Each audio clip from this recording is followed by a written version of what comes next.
မင်္ဂလာပါရှင်မန္တလေးမြို့တော်စီပင်သားယာရေးကော်မတီမှာ2025ခုနှစ်မိုးရာသီတစ်ပင်ဆိုင်စီမံချက်ဖြင့်အရေးရပင်15000နဲ့ပန်းလားပင်9000စိုက်ပျိုးသွားမယ့်သတင်းကိုတင်ဆက်ပါမယ်ရှင်မန္တလေးမြို့တော်အားစိမ်းလန်းစုပြည်သားယာလှပတဲ့မြို့တော်ဖြစ်စေရေးအတွက်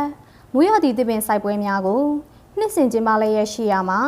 2025ခုနှစ်မိုးရာသီတစ်ပင်ဆိုင်စီမံချက်နဲ့မန္တလေး6မြို့နယ်မှာအရေးရပင်15000နဲ့ပန်းလားပင်9000တို့ကိုသတ်မှတ်နေရာများမှာစိုက်ပျိုးသွားမှာဖြစ်ကြောင်းပန်းဥယျာဉ်နယ်ကစားကွင်းများဌာနရှိလုပ်ငန်းဌာနခွဲမှလက်ထောက်ညွှန်ကြားရေးမှူးဒေါက်တာခိုင်ခိုင်လွင်ကပြောပါတယ်2025ခုနှစ်မိုးရာသီတစ်ပင်ဆိုင်စီမံချက်အနေနဲ့ကတော့ကျမတို့ကအပင်ရေ2000ကျမတို့စိုက်ပျိုးဖို့ရတဲ့စီမံချက်ချမှတ်ထားပါတယ်။ရေရအပင်ကတော့1000ခွဲပါပါတယ်။အလှပန်းပင်ကတော့ကျမတို့အနေနဲ့9000စိုက်ပျိုးသွားမှာဖြစ်ပါတယ်။မန္တလေးတိုင်းဒေသကြီးအစိုးရအဖွဲ့ရဲ့ဥဆောင်မှုနဲ့ Smart City ဖြစ်ကိုတွားနေတဲ့အချိန်မှာကျမတို့ဒီမန္တလေးမြို့တော်စီပင်သားရေးကော်မတီပန်းဥယျာဉ်နယ်ကစားကွင်းများဌာနကအဓိကအနေနဲ့ Green City, Clean Cityနောက် Beautiful City ဒီဘိုင်းတွေကိုတာဝန်ယူရပါတယ်။မန္တလေးကိုတစ်နှစ်လုံးမှာကော်မတီရဲ့လမ်းညွှန်ချက်တိုင်းဒေသကြီးအစိုးရအဖွဲ့ရဲ့ညွှန်ကြားမှုတွေနဲ့တစ်နှစ်လုံးစိတ်လန့်စုပ်ပြည့်တန်ရှင်းတက်ရတာယာလှပရေးဒါတွေကိုစီမံချက်တွေနဲ့ဆောင်ရွက်နေပါတယ်။ Smart City ဖြစ်ဖို့စီမံချက်များရေးဆွဲပြီးကော်မတီခွင့်ပြုချက်နဲ့ဒေသနဲ့ကိုက်ညီမဲ့အရေးရပင်တွေကို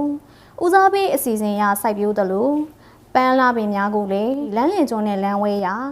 အပန်းဖြေနားနေရန်နေရာများမှာလည်းစိုက်ပျိုးလျက်ရှိရလို့ဆိုပါတယ်ကျမတို့အရေးရပင်အနေနဲ့ဆိုရင်လည်းဒါနိုင်ငံတော်အကြီးအကဲတွေရဲ့လမ်းညွှန်ချက်အရကျမတို့လမ်းမကြီးတွေအဓိကမိန်းလမ်းမကြီးတွေပြီးရင်လမ်းသွယ်တွေဒါမှနောက်ဆုံးအဆင့်ကကြဒူးကြားလမ်းတွေပေါ့နော်ဒါတွေကိုကျမတို့အစစ်စစ်သူ့အတူ priority setting ဦးစားပေးအစီအစဉ်တွေနဲ့ကျမတို့ကဆောင်ရွက်သွားမှာဖြစ်ပါတယ်ဒီလမ်းမကြီးတွေရဲ့ဘေးမှာဆိုရင်နော်တမာကုတ်ကိုမကြီးမဲဇလီဒရီစတဲ့ဒေတာမျိုးရင်းလည်းဖြစ်တယ်ဒေတာနဲ့လည်းကိုက်ညီတဲ့အပင်တွေဦးစားပေးပြီးတော့စိုက်ပျိုးသွားမှာဖြစ်ပါတယ်။လမ်းလက်ကျွန်းတွေမှာအလှပန်းအထူးသဖြင့်ဆိုရင်တော့နယ်သားကြီးပြင်လိုဟာမျိုးကိုကျမတို့အပင်9000အဲ့လိုစိုက်ပျိုးသွားဖို့အတွက်စီမံချက်ချမှတ်ဆောင်ရွက်ထားပါတယ်ရှင်။ပြောပြရနဲ့ရာနှုန်းပြည့်ရှင်တန်အောင်ဆောင်ရွက်လျက်ရှိသလိုအဓိကလမ်းမကြီးများရဲ့လမ်းလေအုပ်ခုံမှာထားရှိတဲ့ပန်းလာအိုးများပျက်စီးဆုံးရှုံးမှုမရှိစေရဲ့အတွက်မြို့တော်သူမြို့တော်သားများကလည်းပူပေါင်းပါဝင်ထိန်းသိမ်းကြစီလိုကြောင်းယခုလိုပြောပါတယ်။မန္တလေးမြို့သားရလှပအောင်လုပ်နေတဲ့အတွက်ကြောင့်မို့ကျမတို့နဲ့အတူတူ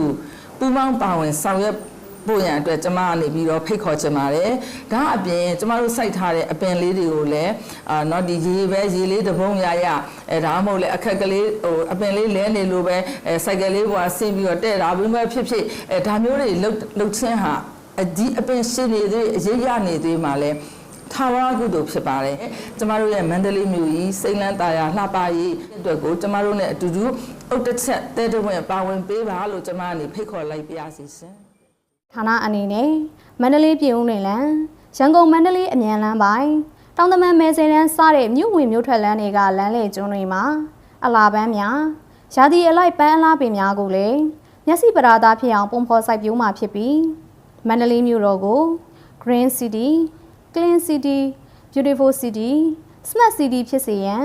မြို့တော်စီပင်သားယာရေးကော်မတီပန်းဥယျာဉ်နယ်ကစားကွင်းများဌာနကအလေးထားပြီးအကောင့်တွေပေါ်ဆောင်ရွက်လျက်ရှိကြောင်းသိရပါတယ်ရှင်။